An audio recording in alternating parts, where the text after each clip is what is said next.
This episode brought to you by Cruisin' Croy Undocumented IPA. There you go.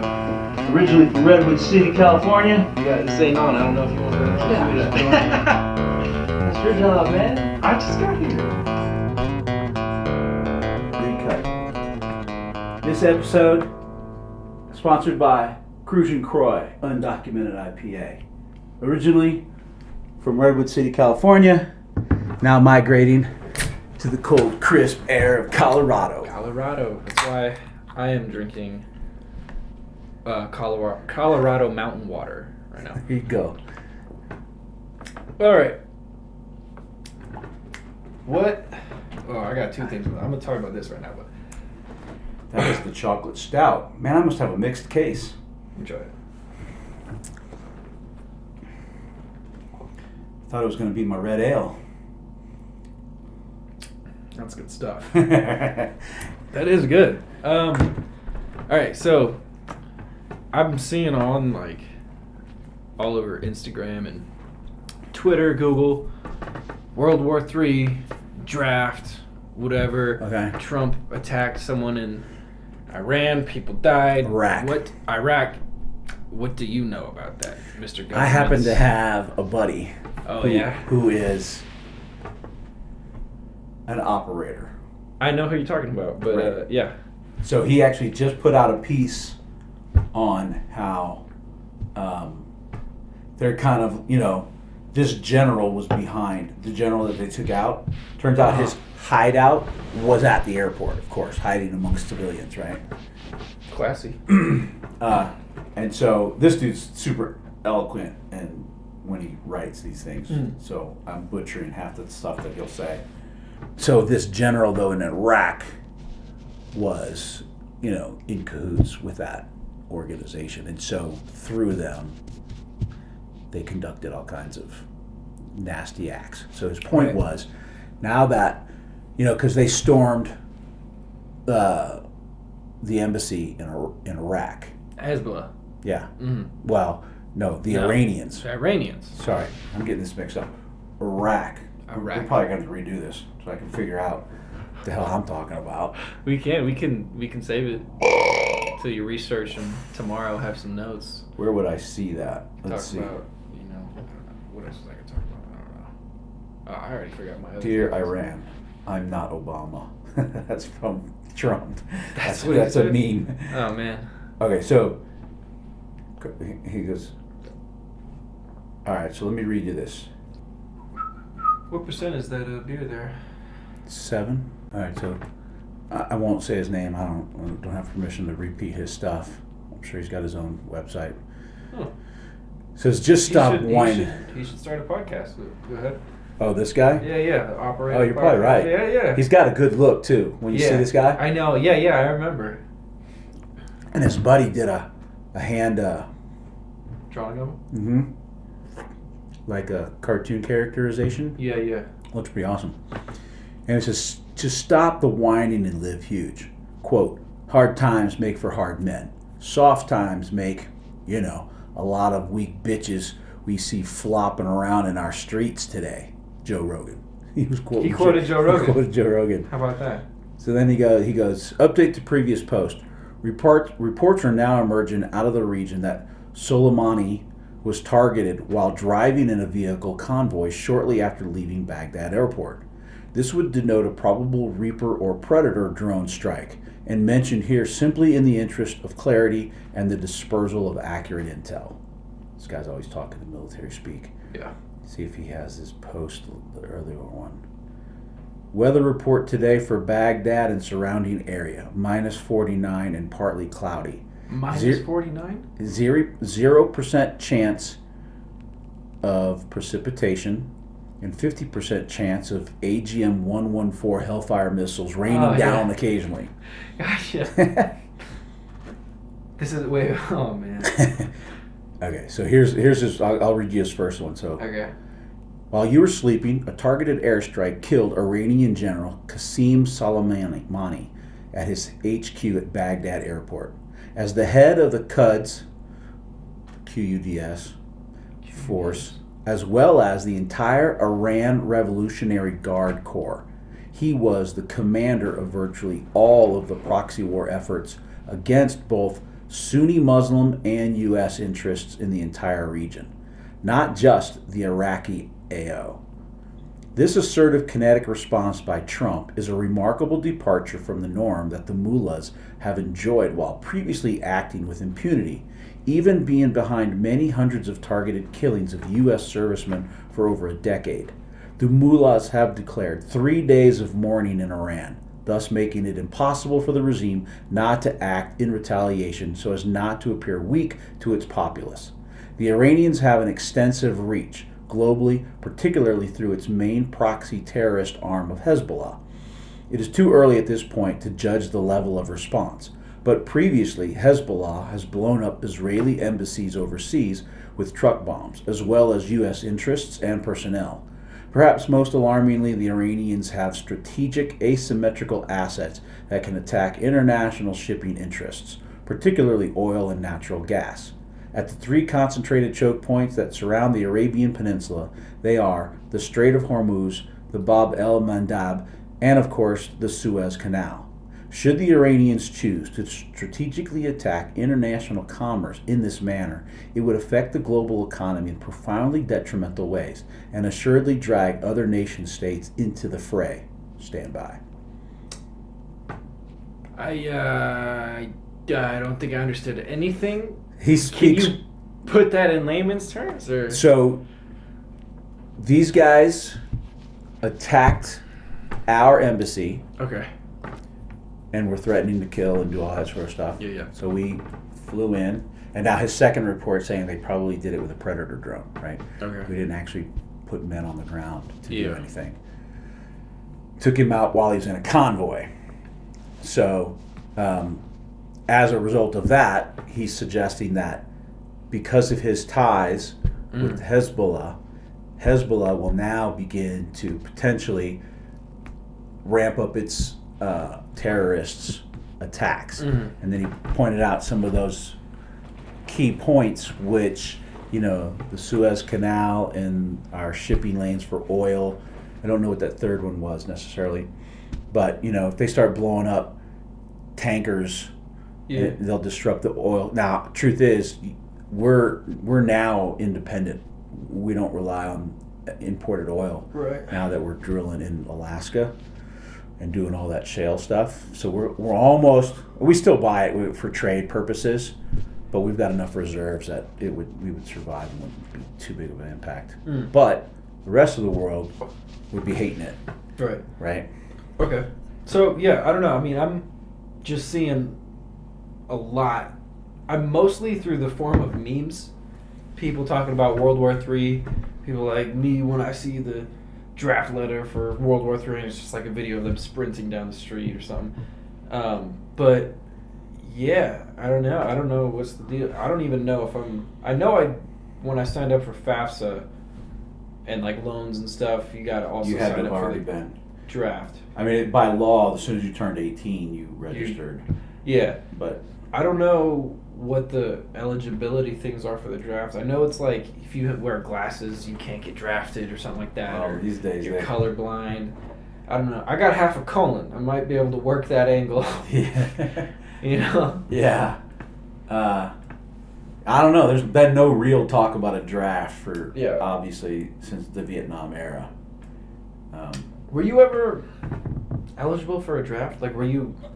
There was never a draft available, but yeah. if you look back to Vietnam era, if you were already in college, you stayed in college, right? Oh, okay. Now, if you got out of college during the conflict, I think then you became eligible, right? Oh. So some people obviously tried to angle for going to college. So it's different than now.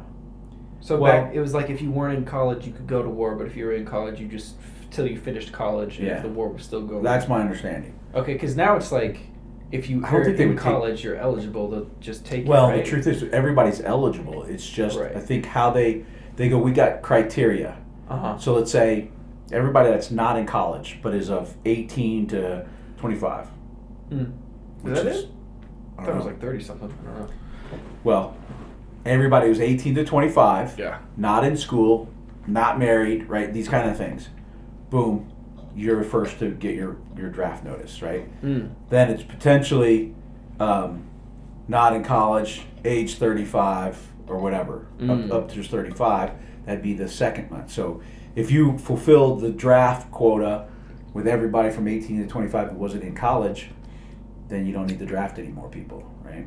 Right. And so the next tier, and I don't know what the actual tiers are, but for people being, then of course if you're friends with a senator, forget about it. You don't have to go at all. Yeah, right? yeah. That's that CCR song. Credence. Yeah, Senator's son. Yeah. Well, because isn't it, if you get that draft notice, you got to report somewhere, right? You got to go to some army. Yeah, that notice will say go to this. Yeah. Or the nearest recruiting. So you go there. station. They're gonna take all your weight, height, all that type of stuff. Yeah. They're gonna have medical. to go. They're gonna go medical, right? And then I would assume in that medical is where they're gonna actually determine whether or not this guy can fight. Yeah. Yeah. So some of those things, like some people get around because they want to serve, but they can't be infantry or any of those sort of stuff. So they go into logistics or it's a business. Yeah. So any business that you look at who's got an HR department and a finance department. Does the Army have an HR department? Oh yeah, absolutely. They've even got an internal affairs department. Yeah. That's gotta be fun. So it's basic. You got to run it like a business, but Yeah. strict as a military kind of thing. Mm. So yeah, I'm sure there's still some medical things that would get you out of it, but somebody's got bad vision, they'll probably LASIK them first. So cheap these days. Yeah. LASIK them. Okay, you report back in 2 weeks. You're good to go. Yeah. Depends on how bad you need. Vision. Meat shields out there. Yeah, I was gonna say. I mean, I don't think you'd have to, be running low on soldiers to start pulling people out of school. And So somewhere in there. So like for the Iraq wars. Yeah. The no draft. They pulled from the reserves first. So those guys theoretically serve 2 weekends out of a month, something like that, and then a week, however that goes. Yeah. Those guys they go active duty. So they're reservists, and they go active duty, and they can get deployed. Right. So there's a pretty huge pool of those, and then you've got. I don't know about what do you call Army, Navy, Air Force, Marines, Coast Guard. Yeah, Coast Guard. That was you looking for? Yeah, that's what I was looking for. You don't know about Coast Guard? Me neither. And then there's there's like Air National Guard, right? Which is a. There's like the UN soldiers. And well, stuff. no, they patrol. I think our borders like the Coast Guard does, but they're Air National Guard. Okay. Something like that. Yeah. Whatever their charter is. Right. Whereas with one of the main branches, we've never had a war on our continent. Well, that's not true, but modern war on our continent, right? Typically, those 4 branches go protect our interests by fighting wars overseas. Yeah. Which a lot of people get pissed off at, but. Isn't there I don't know. I mean, I see in like old war movies, right? And I don't know if it was Saving Private. It was some movie. It was a World War II movie, and Nazis, Americans are fighting. Some American gets shot. Medic runs up, got the Red Cross, right? He's trying to help him. Nazi sees him, points his gun, and the dude's like, "I'm Red Cross," and then Nazi's just like, "Ha ha ha! I'm gonna kill you anyway." Shoots him. So is there like a rule where it's like you don't shoot Red Cross dudes? So the Geneva Convention once they had, I guess, sometime after World War I, it was, hey, let's have rules for war. Yeah. These things are acceptable. These are not, and it kind of comes down to that's why the Nazis were being held accountable for war crimes because they were just but at the same time you're like. It's war, man. There's no rules. I'm not obeying your rules. Oh, I can only shoot you in the arm, right? No, I'm taking you out because I don't want you to shoot me back in the arm, right? But if at the end of a war you're being held accountable for your behavior, right? Yeah. That's why Obama put a couple of people in prison and well, I say Obama, under Obama's, Right. his administration, they convicted some guys who, I don't know, some skirmish occurred and some civilians died, and they felt like these guys should have prevented that or not had that happen or whatever, whatever the main details were. So that guy spent X number of years in jail, and Trump pardoned him.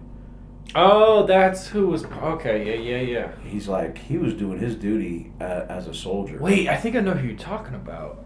Yeah. Was that the guy who, like, the people in his unit were like, he was killing children and... Well, I didn't hear what he had done.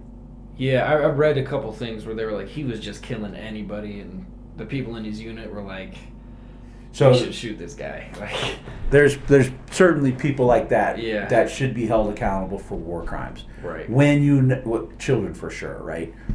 I mean, remember in the movie Sniper though? American Sniper? Yeah. I was thinking about that, yeah. When the kid was picking up the rocket launcher, dude's like, don't pick it up, don't pick it up. Because that rocket's going to kill a bunch of servicemen. Yeah. What do?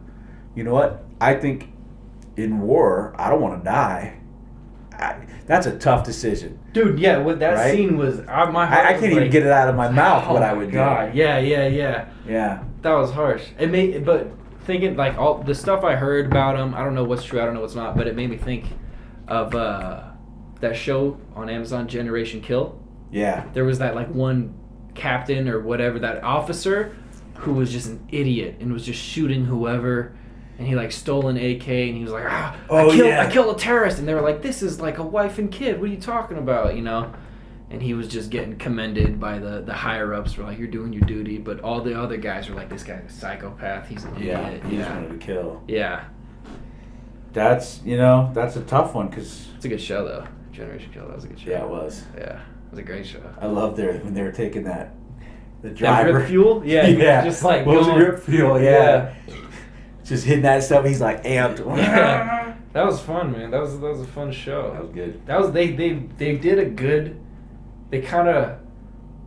There's like a thing in movies and show where it's just characters in a car, and they're just sitting there and they're just talking smack, talking whatever. That's like a almost perfection of that in that show. That was good. Yeah. Yeah. It was a good storyline covered while they were driving. Yeah.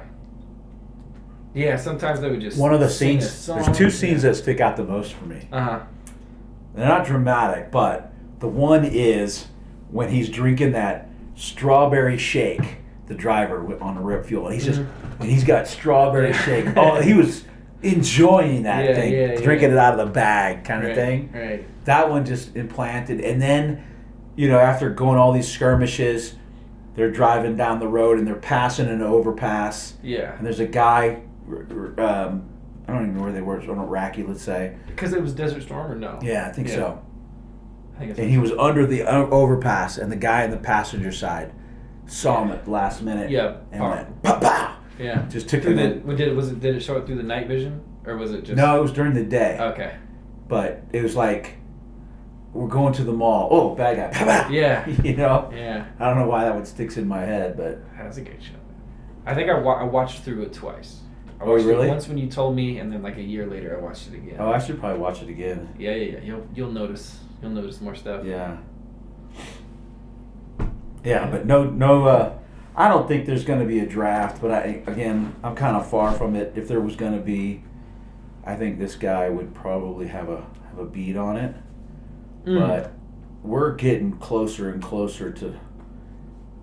Unless we're going to go in and have to take over a place. Yeah. Then you need boots on the ground. Right. But if it's this kind of stuff, it's going to be aerial.